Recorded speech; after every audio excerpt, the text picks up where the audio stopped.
ورحمۃ اللہ وبرکاتہ۔ آج ہم رد کریں گے خوارج کی اس چال کا جو کہ معاویہ بن سفیان کے دفاع میں اس بات کو توڑ مروڑ کر پیش کیا جاتا ہے جو ایک جال سازی کے ساتھ، اور وہ اس روایت کو پیش کرتے ہیں، اور یہ حضرت عبداللہ ابن عباس رضی اللہ تعالیٰ عنہ کے حوالے سے ہے کہ وہ یہ کہتے ہیں کہ میں نے معاویہ سے اچھا حکومت چلانے والا نہیں دیکھا۔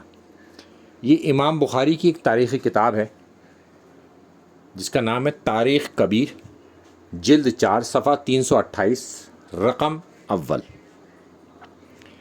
اس ریفرنس کے ساتھ وہ اس بات کو پیش کرتے ہیں، مگر یہ اس تاریخی کتاب میں جب آپ دیکھیں گے ڈائریکٹلی تو یہ حکومت کے الفاظ وہاں ملیں گے ہی نہیں آپ کو، کیونکہ بغیر جال سازی کے ساتھ، یعنی کہ بغیر جال سازی کے معاویہ بن سفیان کے فضائل بیان ہی نہیں ہو سکتے۔ تو یہاں پر خوارج کو جال سازی کرنی پڑتی ہے، تو لہٰذا اس کے اصل میننگ کیا بنتے ہیں وہاں پر وہ میں لگاتا ہوں کہ حضرت عبداللہ ابن عباس رضی اللہ تعالیٰ عنہ کہتے ہیں کہ میں نے کوئی ملوکیت میں معاویہ سے بڑھ کر نہیں دیکھا۔ یہ ہے اس عربی متن کا میننگ کہ میں نے کوئی ملوکیت میں معاویہ سے بڑھ کر نہیں دیکھا، یعنی کہ ملوکیت میں انہوں نے معاویہ سے بڑھ کر نہیں دیکھا، یعنی کہ معاویہ بن سفیان جو تھے وہ بادشاہ تھے، ملوک تھے نہ کہ خلیفہ۔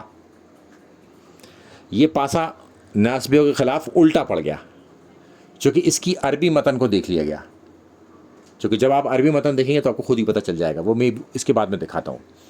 اس سے کیا پتہ چلا کہ حضرت عبداللہ ابن عباس رضی اللہ تعالیٰ عنہ نے پہلے تو اللہ کے رسول صلی اللہ علیہ وسلم کے زمانے کو دیکھا، پھر حضرت ابوبکر کے زمانے کو دیکھا، پھر حضرت عمر کے زمانے کو دیکھا، پھر حضرت عثمان کے زمانے کو دیکھا، پھر حضرت علی کے زمانے کو دیکھا، اور وہ حضرت علی کے کمانڈر تھے، پھر حضرت حسن کے زمانے کو دیکھا، پھر معاویہ بن سفیان کو دیکھا۔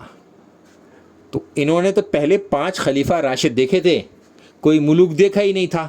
ملوک تو پہلے معاویہ ہی تھے، اسی لیے معاویہ سے بہتر کوئی دیکھا ہی نہیں، چونکہ پہلے ہی وہ تھے۔ یہ جو پوری کہانی گھڑ کر انہوں نے لفظوں میں ہیر پھیر کرنے کی کوشش کی تھی جال سازی کے ساتھ، وہ پکڑی گئی۔ اور وہ پکڑی کیسے گئی؟ میں آپ کو اب اس کا اصل اسکین دکھاتا ہوں اس کتاب کا۔ یہ تو پہلے اوپر جو ہائی لائٹ ہو رکھا ہے ایک گرین سے ریکٹینگل میں، اس کی دوسری لائن کی طرف میں آپ کو لے چلتا ہوں، اور وہ آپ کو میں دکھاتا ہوں۔ دوسری لائن کے بیچ میں آ جائیے اور وہاں دیکھیے آپ کہ للملوک من معاویہ،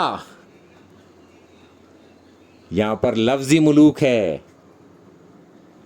انہوں نے حکومت سے اس کو چینج کیا اور چینج کر کر حاکم بنایا۔ حاکم کے ذریعے آپ یہ سمجھ نہ پائیں کہ معاویہ بن سفیان خلیفہ نہیں تھے بلکہ بادشاہ تھے، تو اس چیز سے ہٹا دیا آپ کو وہاں سے، چونکہ اگر وہاں پر وہ لکھ دیتے کہ ملوک، تو پھر معاویہ بن سفیان کو ملوک ثابت کرنا پڑتا، ماننا پڑتا کہ معاویہ بن سفیان اسلام کے بادشاہ تھے نہ کہ خلیفہ، وہ تو ملوک تھے۔ تو لہٰذا ملوک کے الفاظ کو بدلا گیا حکومت کے ذریعے جال سازی کے ساتھ۔ تو یہ پاسا ناسبیوں کے خلاف کھڑا ہو گیا کہ حضرت عبداللہ ابن عباس رضی اللہ تعالیٰ عنہ کہتے ہیں کہ ملوک، یعنی کہ ملوکیت چلانے والوں میں سب سے پہلا وہی ہے، اس سے افضل کوئی نہیں تھا، اس سے بہتر کوئی نہیں ہے، چونکہ اس سے پہلے تو انہوں نے خلیفہ راشد دیکھے تھے، کوئی ملوک دیکھا ہی نہیں تھا۔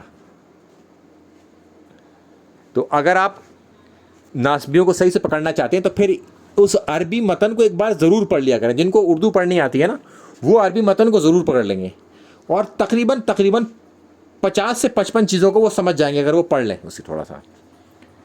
تو اس سے یہ مقدمہ پورا حل ہو گیا کہ حضرت عبداللہ ابن عباس رضی اللہ تعالیٰ عنہ معاویہ بن سفیان کو بادشاہ سمجھتے تھے نہ کہ خلیفہ راشد، اس لیے انہوں نے ان کی حکومت کو ملوکیت کہا۔ السلام علیکم ورحمۃ اللہ وبرکاتہ۔